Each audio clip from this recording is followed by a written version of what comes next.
Hey all, welcome to Parker's Reefs. On today's episode, we're going to set up that beautiful new CADE frag tank, load all of the equipment into it, get some water in it, and get that sucker running.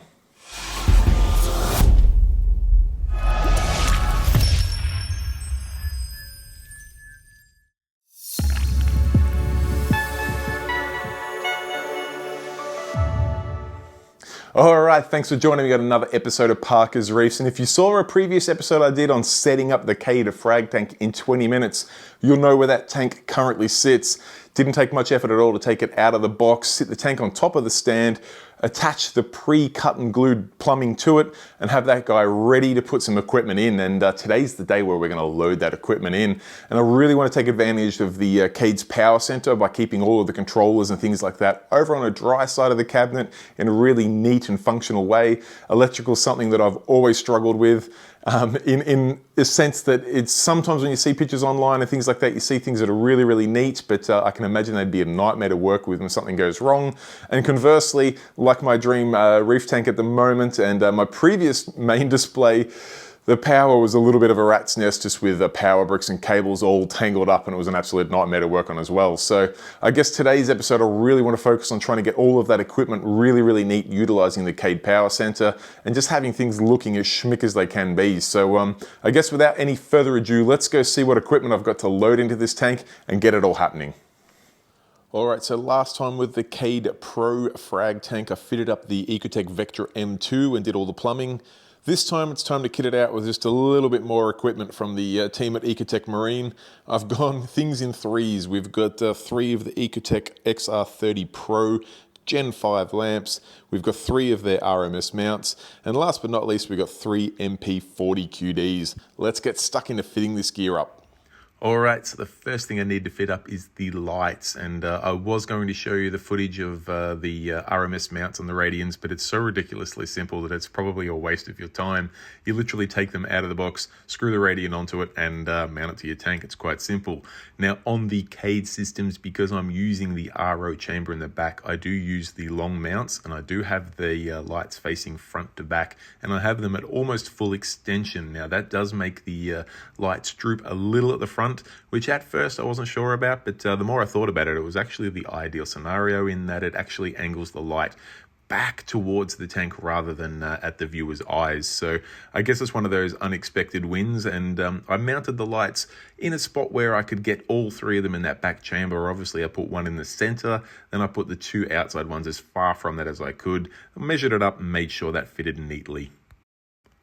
Alright, next up is the MP40s, and much like the Radians, it's a pretty simple process. You take them out of the box, pick the appropriate size spacer, and then the only little bit of secret sauce I've done on this one is I'm using the back chamber that's normally reserved for your top-off water. I'm putting the dry sides in there. Now, obviously that means you cannot use that chamber as a top-off. They're called dry sides for a reason. I really wanted these MP40s on the back wall because I love the clean look of this system, and I didn't want to have pumps or cables really being visible from the side. So being able to fit them into that back chamber worked an absolute charm.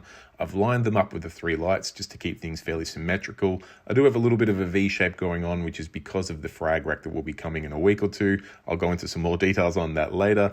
But at this point in time, I can tell you that the dry side of the MP40s fit into the back chamber of the CADE absolutely perfectly. You've got a little bit of extra space there just to get your hand around the dry side to position it for a perfect fitment. Alright, next up is to mount the controllers themselves. Now the Vectra return pump comes with its own bracket. The MP40s, it is an additional purchase. I saw some 3D printed controller holders at my friend Joe's place and asked if he could print some out for me. The reason why I like these ones is they're the same grey as the buttons, so it gives a really cool contrasting look. But basically, you just measure up to make sure they're going to fit, screw them straight into that back wall. It's as easy as that. One little trick I will give you with each of the MP40 control pumps, you'll find that whilst the dry side of the pump looks like it's connected to the controller with a solid cable, if you undo the 3 screws on that controller case, you can actually unplug it and then feed that cable through the little cable cutouts. Makes it much easier to install these things, and it's really not that difficult. It's a trick that I learned on YouTube myself, so I figured I should pass on the wisdom. It makes installs like this super easy, super neat. Of course, it can't all be Ecotech gear, and some of the other equipment I'm going to need to run to make sure that this frag tank is completely operational. This is a skimmer. Sure, there's not going to be a huge bioload in the system, but I do want to make sure that water is well oxygenated and any proteins aren't getting pulled out. So I've got this gorgeous Maxspect Jump protein skimmer that's been sitting in my shed after the review. It was a beautiful little unit, so it fits into the CADE sump really nicely, so I will put it in. And of course, that gives us another controller to mount into our little electronics cabinet. From there, the only thing I'm really missing is a heater, and I figured if I'm going to run a heater, I may as well run a heater controller.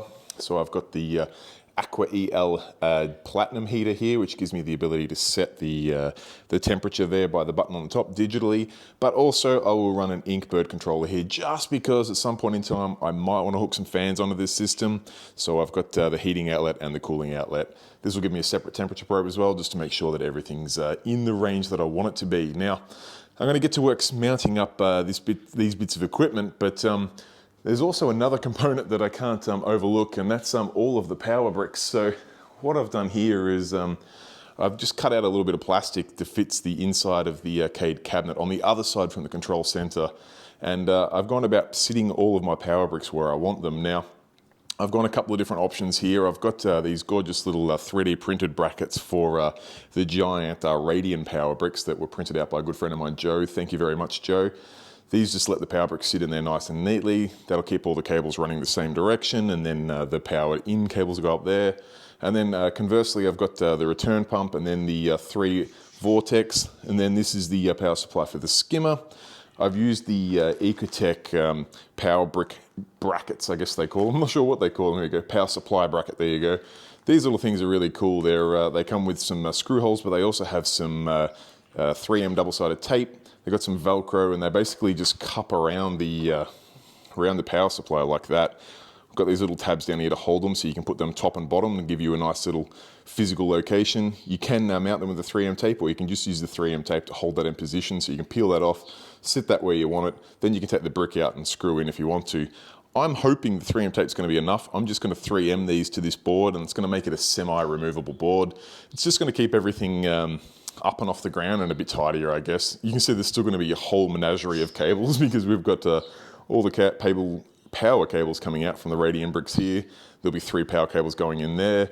There'll be 5 power cables going in there, and obviously 5 coming out there. So there's going to be a lot of cabling. I could also run maybe some ducting down the middle here and even top and bottom, but I figure this is just going to be a lot better than just chucking them all in that cabinet and having a little rat's nest in there. So this is my effort at super neat cabling. Let's see how it goes.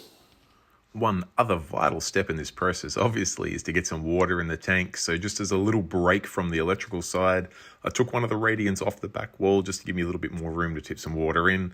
And I went and did the old school method of lugging some buckets of salt water in just to get this system full and ready to turn all that equipment on. So filled it up to the weir line, and then obviously the water ran down through into the sump, filled the sump up, and we're looking pretty good. All right, as you can tell from the glow behind me, I've got all the equipment on, water in the tank, it's all set up and running. Let me take you through a little guided tour and show you how I've gone about setting up this incredible CADE frag tank. All right, here it is now. I've just turned all the gear on. The radians, I believe, are just running at 100%. I haven't jumped into Mobius or anything like that. I will do that in an upcoming episode to dial in the flow on all of the MP40s and set a lighting schedule and even set some of the parameters on the Vectra return pump. But for the purpose of this video, the equipment is in the tank and it is running, it's full of water. Let's have a look how this power center turned out. I'm really pleased with it. You can see everything fits in there nice and neatly. I've managed to put labels on each one of the switches that are used, as well as a corresponding label on each one of the pieces of equipment. So you know that this is the left MP40, the middle MP40, the right MP40, the return. Obviously the skimmer controller down there, the Inkbird up there. It's all nicely labeled. Sure, I could wrap the cables here in some cable wrap, but I deliberately did not because I want to make sure that should something go wrong or there's an emergency, I can get to any one of these pieces of equipment without having to undo a million cable wraps and things like that. So I figure that's as neat as I can get it without then having to make things difficult in an emergency, and I'm quite pleased with how that's turned out. Let's jump over to the other side of the power center where all the bricks are, because that's a part that I'm super proud of. You can see all the bricks mounted there. Sure, I've still got a bit of a menagerie of cables back there that we could probably tidy up a little bit further, but I'm really pleased with how it looks. You can see the switchboard center up there, super neat. The bricks are all up off the floor. Should there be any sort of leak or anything, they're not going to get water around them and electricity, scary, scary stuff. That's really cool. And with the Velcro wraps, I can undo any one of those. Little pro tip, with the smaller power bricks, don't be shy to cut the Velcro to shorten it down, because if you mount them in side by side like that, if you can't get your fingers in between these to undo the Velcro, make sure you shorten it up so you can get to the Velcro just like that rather than having to dig right down in there. Velcro is easy to cut with any sort of scissors. Have a quick look into the sump. You can see everything's running really nicely in here. I probably need to dial that skimmer back a little bit, but it's all nice and quiet. I did have a few people in the first video mention the location of the filter socks. You can see with the skimmer I can still reach in there super easily, but should I put a large piece of equipment in this section here, hindering the view or the access to the filter socks? I'm not sure if you guys know or not, but you just shimmy over this side and open that door, and you've got easy access to the filter socks and also the gate valve for the siphon there. Easy as that. Now, come up into the tank itself. I did mention that I do just have all of this equipment just powered on. So the MP40s are just running on the lowest constant setting at the moment. The radians, I believe, are at 100%. I don't even know. We'll jump into that in another one. I'm not sure how well you can see the MP40s in the back chamber there, but they fit in very, very neatly. And last but not least, I've just started dialing in the overflow on the CADE.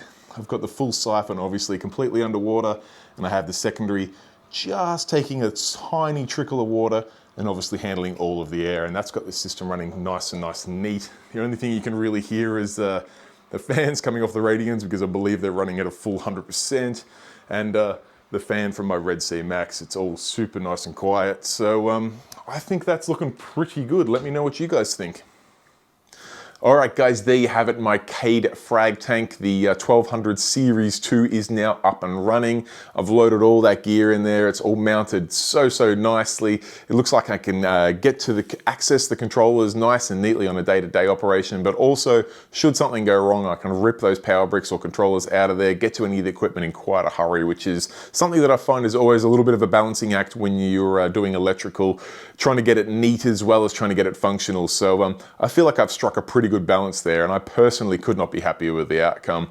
In the coming up videos, I will go through setting up a schedule on those radiant lights. We'll have a look at the flow patterns on the MP40s. I'll even go over some of the settings on the Vectra return pump, just so we can get that all dialed in perfectly. But as of right now, I couldn't be happier. I've got all of the equipment on that tank. I've got water in it. It's running. Happy days.